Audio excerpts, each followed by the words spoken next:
Sonia, thank you so much for being here and for letting us tell you a bit more about the project Head Start and having you as a role model, talking about your career and your accomplishments within the tech area, specifically with AI. So to begin with, we would like for you to tell us a bit about yourself. So if you please introduce a little bit yourself, a brief overview of your career and your educational path and all of your educational and professional background. So I am currently, so my path is a little bit mixed, but it's also good, I think, because it shows that when I was little, when I was a young girl, I thought, well, I will be an English teacher. And that's what I will always be. I will be a teacher in a school. So that's what I did. I always loved the English language. I don't know why. Music, cinema. So when I went to university, I thought, okay, I'm going to do my course in teaching English. For high school, so from 12 years old to 18 years old. And then I also added the French language, which was a plus. So it's very funny because I've learned to like French language later in secondary school due to one of my amazing teachers, also a woman, also a very inspiring woman. It was very funny because until then, until I was like 16 years old, I didn't like French. But the way she taught French, the language, literature also, it made me discover a whole new world. So I went to university and then I became a French and English teacher. And I did teach in public schools, private schools for 14 consecutive years, actually. Never on a stable way, because lately has been difficult in Portugal with education, but I've always worked as a teacher, either in a public school during the day. Later on, I actually started also working with young kids, teaching English, language institutes. So actually the French was, I wasn't using it as much. So I was mainly an English teacher for 14 consecutive years, always with teenagers and young people. Later, maybe 4 years later, after I became a teacher, I discovered adult education. So I saw that the kind of practices that we use for adult education are very different from the ones we have to use with teenagers, with younger people. And I actually started to get fascinated by adult education and the way we can help them perform better in their jobs. So then I switched to adult education exclusively. I worked in a vocational training school where we actually had also Erasmus projects and many other European Commission funded projects, but only devoted to adults. Also because here where I live, so I live in the north of Portugal in a small town called Paços de Ferreira. I've always studied in Porto, but my this region here is a little bit poor in terms. It was, now it's much better, but it was very poor in terms of education. So in this institution where I worked, we actually had people who only had their primary school finished, for example. So they would come to us, we would deliver training so they would get more skills. So it was a very interesting role at the time, and I started to feel passionate about it to a point where I understood that I was fulfilled as a professional teaching adults and not really with teenagers and young kids. They learn in a very different way, but I was more fulfilled as a professional. And I actually thought, because I felt fulfilled, and I don't know, I felt an urgent need. I felt that what I was teaching them, they would absorb immediately. And I saw them apply in their job. It made me work more on that field and then quit basically teaching. Let's say for me, it's still teaching. I still see myself as a teacher, no matter what the audience is. And that's what I did. And then in 2015, this was actually when my second daughter then was born. So 2013, I had like a gap year. Let's say, I'm going to be a full-time mom. Didn't work very well for me either. So I had a gap year, let's say. And when I went back to at the time I was like 33 years old, maybe. When I went back to the work market, it was very difficult to find a job, funny enough. So in my 30s, you're like, what? Like I'm too old to work. So I applied because of the French language. So, okay, let me refresh my French language. I applied to a company here in Porto that worked with customer support. They were looking for people who spoke French. So that's what I did just for 3 months. And then I switched to Foundever, which is the company that I work for right now. So within Foundever, what we do right now is this is a company that actually provides customer support, but we actually have a lot of clients which come from the technological world. So for example, it made me also, I challenged myself, I had to regain new skills, but always now I work in the learning area, which is the same again. So I work within the learning, talent, and development department for Foundever Portugal and Italy. So we deliver training, specific training to our colleagues for specific positions when they are team managers, for example, quality analysts, trainers. We have the trainers training, operations manager, but always linked to leadership skills. So that's exactly what I'm doing now. So over the years, I don't teach English, I don't teach the language anymore, but we speak English every day. I get to work with people from different backgrounds, different languages, because within Foundever, we have, I think, representatives of all the countries, maybe. So it's something that I really like. And again, skills, knowledge, learning paths also. So that's currently what I'm doing. Considering that that is your current job and that what you just described to be your daily tasks, how do you use AI in your current job? Is it a part of your daily Yeah, it is. work? It is. It is because it does So help. Right now, I use artificial intelligence to help me within the learning contents that we have. So I think I can tell you three examples. So I use it in three ways. First of all, to help me create learning contents. What do I mean by that? Maybe the presentations, the PowerPoints, or whatever, artificial intelligence will help me with visuals in a way, right? But I design them. I like to think of artificial intelligence as yes, it is a plus. Yes, it is going to add something, but I don't want to do the same that everyone else does. Because if we all use the same way, it will always be the same. In fact, even if you prompt AI to, okay, give me an image of I don't know what, or so in terms of contents, in terms of visuals, PowerPoint presentations, for example, that's one usage. But again, I'm the designer. I like to have control. So we only use it in some specific areas. Then every now and then, no. This one in particular, for example, on Monday, I was delivering a communication training module. I said, no, like communication has been my life for 20 years. I'll do it my way. So what I did was I came up with all I designed the PowerPoint and then the contents. But then when I was actually thinking about, okay, now it's a good time to do an activity, a practical activity with my trainees, with the people that I'm training. And that's also the second usage of artificial intelligence. So what we do is we come up with activities or scenarios in a much more, I think what adds is a much more interactive way. And honestly, it saves us time. It saves me time because I just prompt AI with, okay, please create a scenario based on these parameters, and I have to guide them if it's very specific. This one was a training specifically for operation managers, so communicating to big audiences, but as operation managers, so business communication was our goal. And with scenarios, because for example, for the same module, we had to create 4 or 5 scenarios and completely different. It saves time. So that's the second usage, to create activities. And then the last one is actually to help us create assessments. For each training module, each training session, we have assessments. And we wanted to innovate a little bit. Instead of, I don't know, the multiple choice answer or the very specific, the black and white thing with open questions. With AI, I am actually able to create questions for my assessments.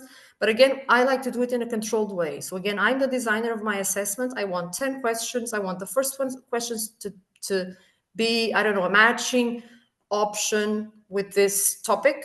Then I give the topic, and still when it comes, when we have the result there for the assessments, for example, I still like to go there and edit myself. So I don't, it, for me, it's not a copy paste because it is a machine. And in the end, it's going to show, right? We still have to edit, we still have to cut a few things. And I always have to put my own way of speaking in a way, because I am delivering training. When my trainees are going to complete my assessment in a way, I still like to have, my own voice within, if you can understand what I'm saying. So at the moment, those are the three usages, let's say, of AI.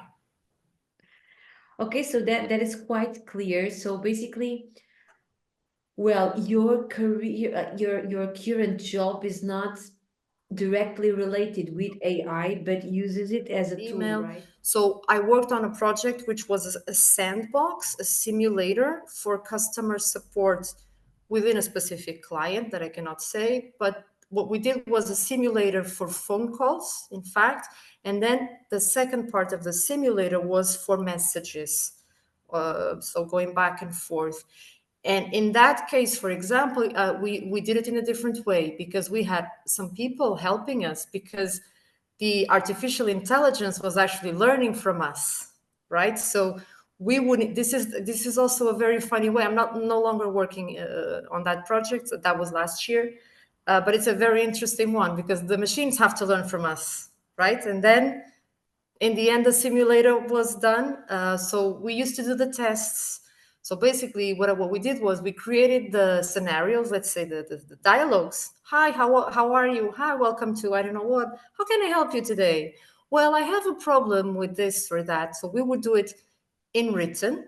We human beings, so me and my team, we would construct and design all the scenarios for customer support divided by different topics.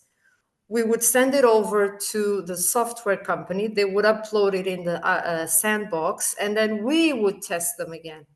So the same people that actually, which was very funny, because then we would interact with AI, and whenever we talked to the tool, there was a transcription of what we were saying. And then in the end, final stage, human beings again. We had to go there and correct.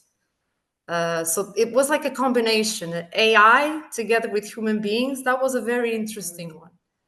Do you think that, for example, do you face any significant challenges in having, well, in having AI as a tool? Yeah.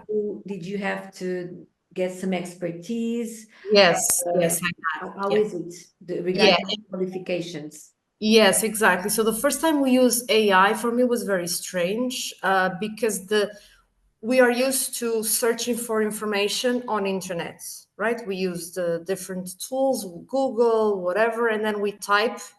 And with artificial intelligence, I was waiting for the same thing to happen, right?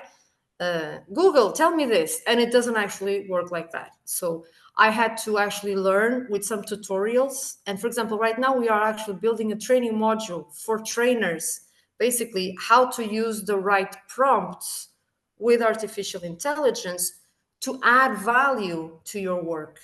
So for the assessments creation, because the first time you type, I don't know, write me a scenario on communication, for example, Joan, write me a scenario on communication, you're going to get tons of information. And you're like, what?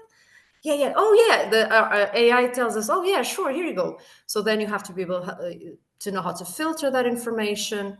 If you ask, now write me a scenario about something else, you're going to see when you compare that they're pretty much the same. For example, that's why I was telling you, and you know that also for sure, that with AI, we don't have our voice there, right? It will more or less be the same for everyone. So we have to differentiate, know how to differentiate that. So when the information comes, don't just copy paste, filter the information, which is something very important. But we had a few tutorials, in fact, for the filtering. The images is a little bit more difficult, honestly.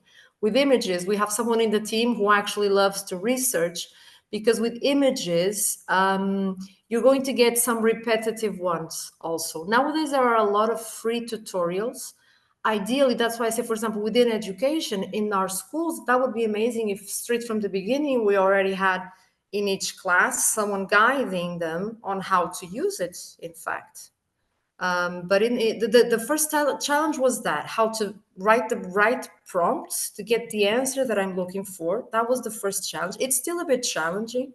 Nowadays, also, we have a lot of different AI tools, let's say. I remember the first one was ChatGPT, but now we have many others. And sometimes I'm actually searching for, I don't know, an article on something, and suddenly we are redirected to AI search engines, which are completely different from the other tools.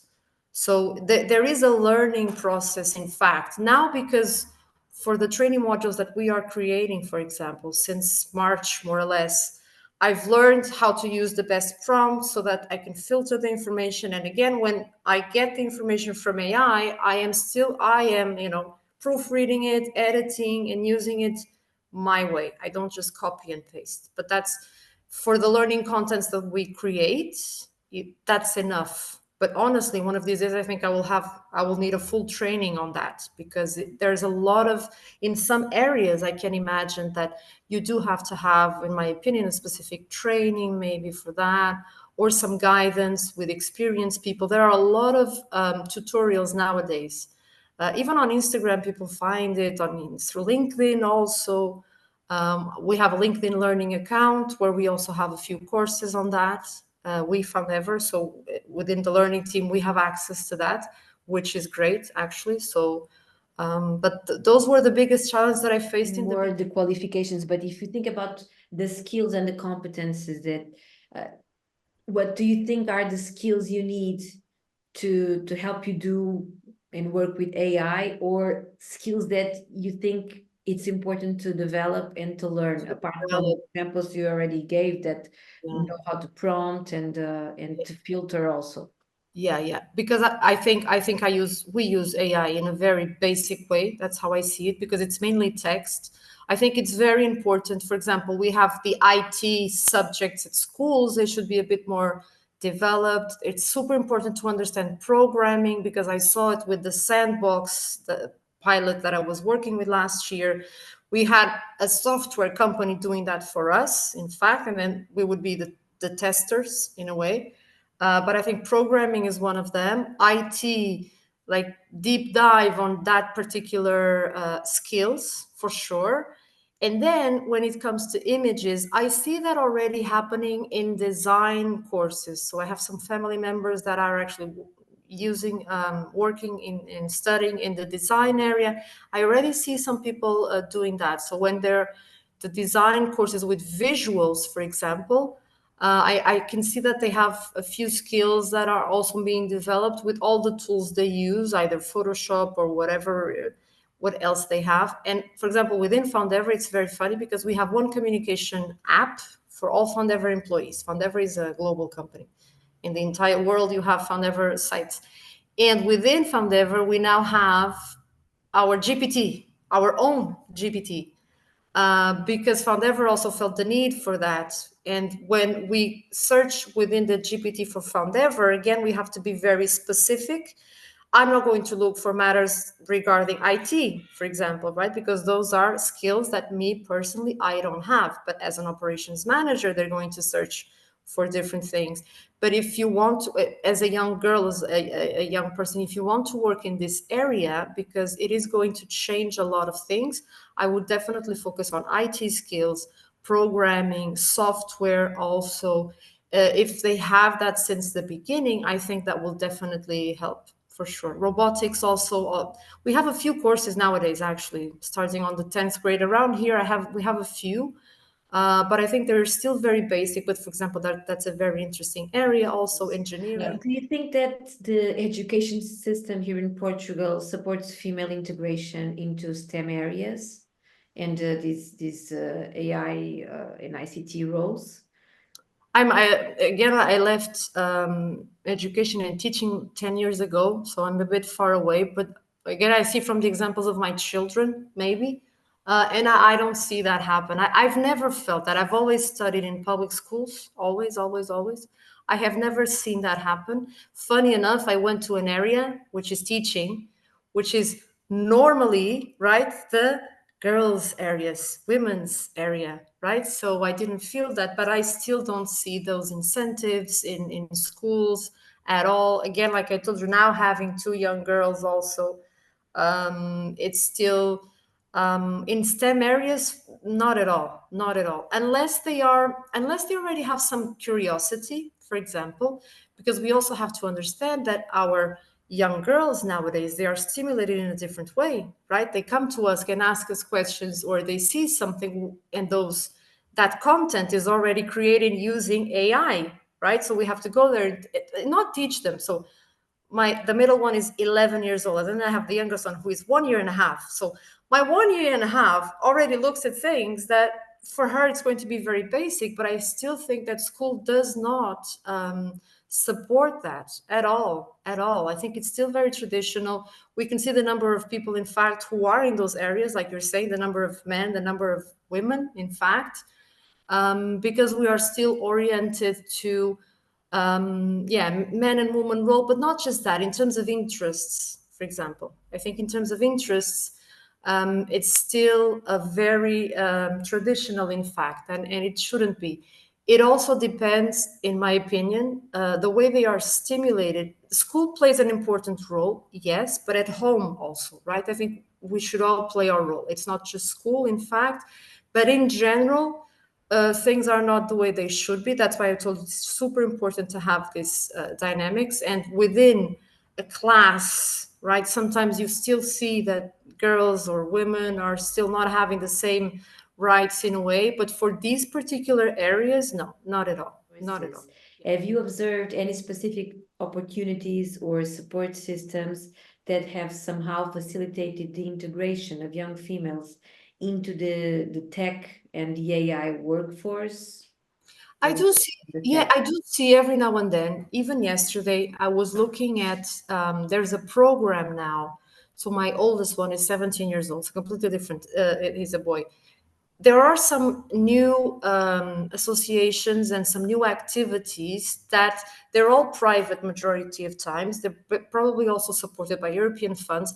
I do see more initiatives, honestly.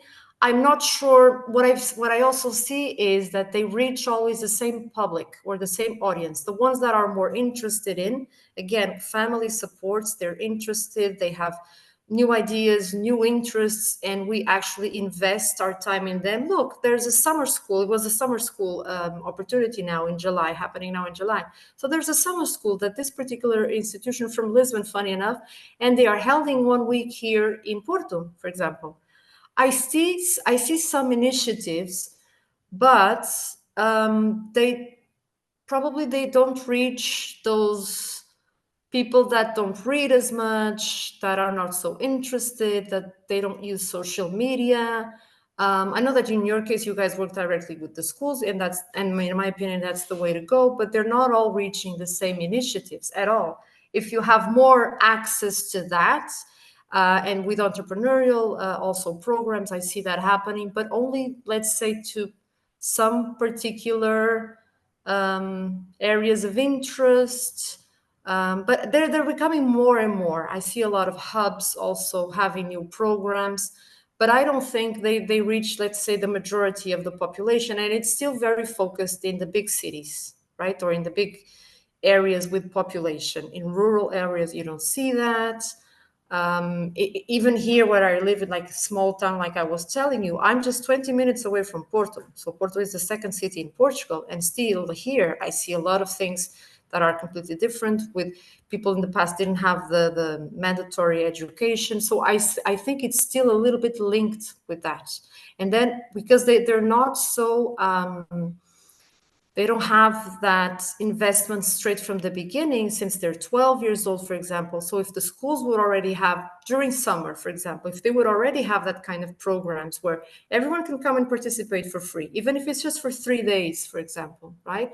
In our case, because I live 20 minutes away from Porto, for example, if I want my children to have those programs or those summer schools, I would have to take them by car to, you know, commutes. And so with some areas, regional areas also, that we don't have that investment yet, nor neither We the face gender imbalance in the world of tech and Yes. AI. So, according to perhaps your experience, and what do you think are the kind of support or resources that can be helpful in challenging this gender imbalance that persists?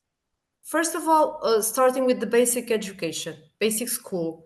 They do have, we hear a lot that, this is my personal view, Joanna, to be really honest. We hear, and because I used to be the teacher, and then the mom who was also a teacher, and then mom again who was like, didn't agree. I don't agree with majority of the educational policies that we have nowadays. So this is a personal view. We have the citizenship subject, for example.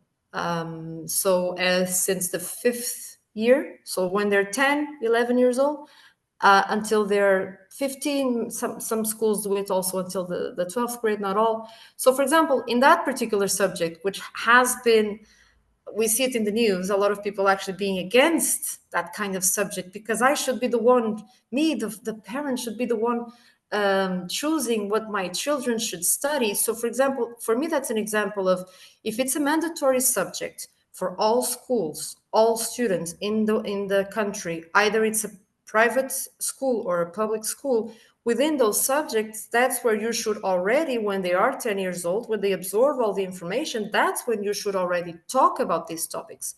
In my daughter's school, so the middle one, she's in a private school, they already talk about that. Why? Because they're 6 girls in a class of 24, so they're mainly boys, and it's so funny. So I actually told the school, look, there are so many, and I also talked about your work, so they will probably talk to you too next year. But there are so many things that we can do just outside of that normal curriculum, something that you should be doing straight from the beginning. And in reality, the educational policies don't take that into consideration. So this is just one minor example. Everyone has citizenship, cidadania, desenvolvimento, whatever, but we're talking about minor things. So why don't we include that already? And they can also have the extracurricular activities in all public schools, so everyone would have access. Either I'm in a big city or in a small city, where they could already have that type of programs, and maybe investing in the teachers that are also there. For me, everything starts with education and straight from the beginning. If we do it like it's mandatory for everyone, and everyone has access, no matter where you live, all schools have to implement the extracurriculum activities or programs, or even between their own schools, because they can actually do interchanging and sharing best practices within your region also, which is something that you don't see happen. You have one school that actually has their rules, everyone teaches the same, they should, but then the school next door has a different reality, they don't work together, for example. So with female and men, I think that should be straight from the beginning. If we do it like that, this is just one example with citizenship. And then when we talk about the tech skills, in fact, because IT is not mandatory yet when they start at 10 years old, but it should be. For example, we still see IT for the basic thing. It's very funny. That's why I think school in general does not take into consideration the reality that our young people are facing nowadays. They still teach IT as in switch on, switch off the computer, do the basic thing. No, there's much more than that. They actually, my daughter goes to school, she's teaching me this, but I already know how to do that. So there's still a long way, but we should start straight from the beginning. When they're 10 years old, when the 5th grade, I think primary school, well, we can also have some programs, right? But normally with primary schools, you have one teacher only. It's a little bit more difficult. But when they start with the 5th grade, we have so many teachers within the schools that could actually work on that. So they should immediately start from there. It should be mandatory curriculum, citizenship, or whatever, even if it's a different subject. For example, within the IT subjects, there are many other related areas, and we should start like that straight from the beginning. I don't see that happen as a mother, right? I know that some schools that have autonomy, they can actually implement. I was talking about that last weekend. So why schools should be autonomous. Although sometimes I know that with the subjects they wouldn't change, but then this kind of programs they would be able to implement in a different way. And I know that some schools actually would like to do that, and they have the manpower to do it. And maybe the people that are working there, teachers like I was, will actually feel a bit more motivated and will be able to motivate our young girls also, right? So we have to talk about this, in fact, and we don't. And I think that's the big. So to close this great conversation, I would like to ask you, what advice would you give to young girls or women who are thinking about a career in AI or in these tech fields in general? First of all, search, investigate. They have access to everything nowadays. You know, we all have. Search, investigate, try to understand as time goes by, straight from the beginning. Is it something that I would actually feel fulfilled? Maybe, if possible, these programs or summer schools, or even the initiatives that you are implementing now in some schools, will be eye-awakening for some. And if you do have that interest, don't give up. You know, I mean, no one here works in this area, and a lot of people say, "Oh, come on, you're going to work on that? How can that be?" You know, just focus on what you really want. If it's an interest, if it's something that you think you should do, don't give up. In fact, ask for help. If it's within the school, if it's contacting institutions like you, I don't know, this program like Head Start, or many other, because there are a few. And when you feel that this is my passion, or this is really my interest, maybe around they're 15, 16 years old, when they already start to understand, don't give up. And then, in fact, when you pursue your education path, in my opinion, in this tech world, it's becoming more and more, they have to be experts in that area, and that will differentiate them from the rest. You know, if they can't do it straight from the first year of university, then they have the the post-graduation programs, or the master's degree, which I see that happening. So you can have like a basic, I don't know, marketing degree, for example, but then you can have marketing applied to this. I think the more specific you go, that will actually differentiate you in the market. It's a long way to go. Why? Because it's the unknown, I think, with tech jobs or technology in general. If we don't live in a big city, or even speaking English, sometimes it's a little bit difficult. So invest in your English, invest in that. And if that's exactly what you want, don't give up. Look for the specific education on that. It's not just your degree and that's it. No. Be a subject matter expert in the area that, or in the field that you choose.